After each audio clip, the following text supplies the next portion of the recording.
વક્ફ બોર્ડના નામે વેપારીઓની દુકાન ખાલી કરાવવાનો પ્રયાસ થઈ રહ્યો છે। રાજકોટના જૂના દાણાપીઠ વિસ્તારની આ ઘટના સામે આવી છે। દુકાન ખાલી કરાવનાર ફારૂક મુસાણી સહિત 5 સામે ફરિયાદ થઈ છે। ગઈકાલે વિધર્મી યુવાનોના ટોળાએ દુકાન ખાલી કરાવવાનો પ્રયાસ કર્યો। 3 દુકાનોના તાળા તોડીને સામાન રસ્તા પર ફેંકી દીધો। વિવાદ વધે તે પહેલા પોલીસ ઘટના સ્થળ પર પહોંચી હતી। પોલીસે સમગ્ર મામલે વધુ તપાસ હાથ ધરી છે।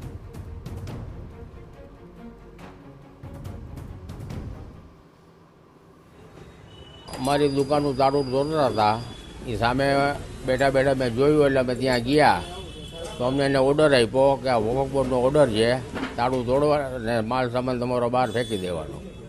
કેટલા જણા હતા સાથે? એ લોકો 20 થી 25 જણાનું ટોળું હતું।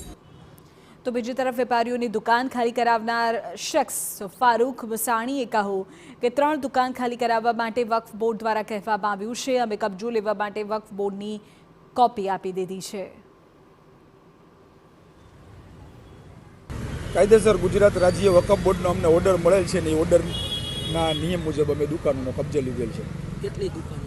3 દુકાનોનો એમને એ લોકોને કોપી મેં આપી દીધી છે દુકાનની કે ભાઈ અમને આ ટ્રિબ્યુનલ કોર્ટ આપણે વકફ બોર્ડનો ઓર્ડર આવેલ છે અને ઓર્ડર મુજબ અમે અમારી દુકાનોનો કબજો લઈએ છીએ।